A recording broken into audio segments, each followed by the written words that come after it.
Hey everyone, as you're working through your predator-prey investigation, I just wanted to give some clarification on things that I've received some messages on.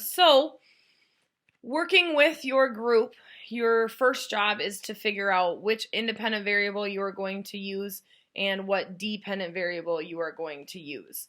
Okay, so there's a ton of different possible variables you can choose from that the simulation gives you access to. Okay, it has to be something within the simulation, otherwise you can't test it. Okay, so some possible variables to choose from are the initial number of sheep. So how many sheep do you start with? The initial number of wolves. Okay, so how many wolves do you start with in the simulation? Okay, you can also manipulate and change how much energy the sheep gets for every grass patch eaten. That's the sheep gain from food. Okay, another one would be the wolf gain from food, which in this case would be the sheep. Okay, so that's the amount of energy the wolves are getting from all the sheep. Okay, you can manipulate the sheep reproduction rate. Okay, you can also manipulate the wolf reproduction rate. You can also manipulate the grass regrowth time, so how quickly the grass will regrow. Okay, these are a bunch of the possible variables you can choose from. Okay, so when you're first choosing between an independent variable and dependent variable, okay, it's important to remember what is an independent and dependent variable.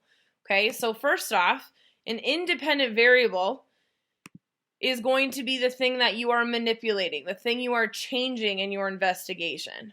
Okay, the dependent variable is dependent on the independent variable. Okay, it's the thing that you are measuring, it's the data you are collecting. Okay, and the answer you are trying to come up with is for the question, how is the size of a predator population related to the size of a prey population? Okay, so with that information, you need to pick what in this simulation with the wolves, sheep, and grass am I going to change? Okay, so you're going to change it over and over and over again to get a lot of data. Okay, am I going to change, let's say I change the initial number of sheep. Okay, that's my independent variable. Okay, so maybe I want to start with 5 sheep. Run the simulation. Next time I'm going to do 10 sheep. Okay, maybe going up by 5s. Okay, I'm changing the number of initial sheep in the population.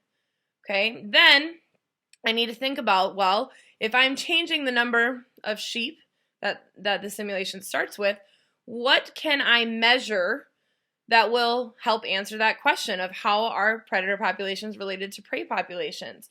Maybe I want to collect the final data of how many wolves there are. Okay, so my independent variable is the initial population of sheep. My dependent variable is the final population of wolves.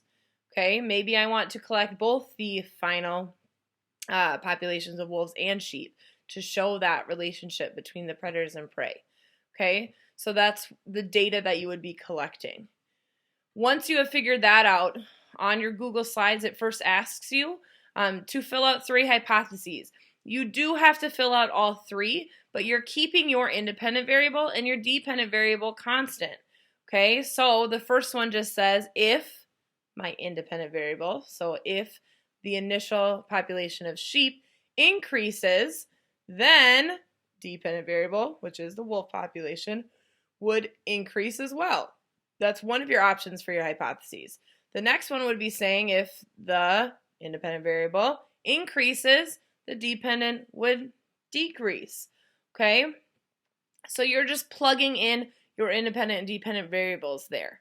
You do have to fill out all 3, but you're keeping it the same with whatever independent and dependent variable you chose. Okay? Then you're going through and talking about the data you are collecting, how you are going to be collecting it. This information can be found in the Predator-Prey Methods worksheet that's attached on Tuesday's page. Okay, as I was going through some of your completed Google Slides, I'm seeing that we're missing a lot of information. Okay, so it breaks it down by each slide you had to fill out. What type of data are you collecting? There's 1, 2, 3, 4 bullet points you have to answer within that. The next one is how are you going to collect your data? Okay, are each of you going to collect the same data? Are you going to split up different points? How are you going to go through and collect it? Who's doing what? And then lastly, how are you going to analyze your data? Okay, data can just be a bunch of numbers on a page.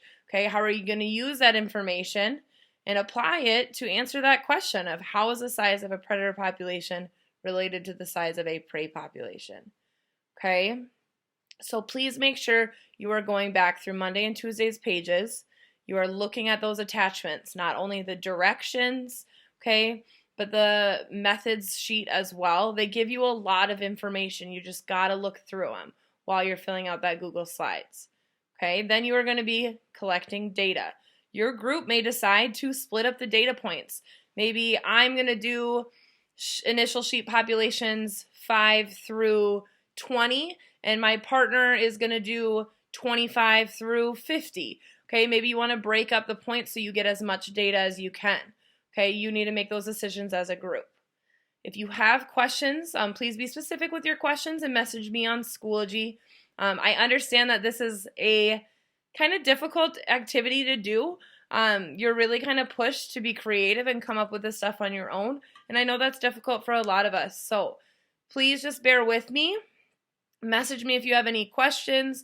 Please make sure you're using the resources I'm giving you, taking advantage of any live sessions I'm offering. And good luck, okay? You guys will do great. I know you will. Just make sure you're checking the feedback and doing your best, all right? See ya.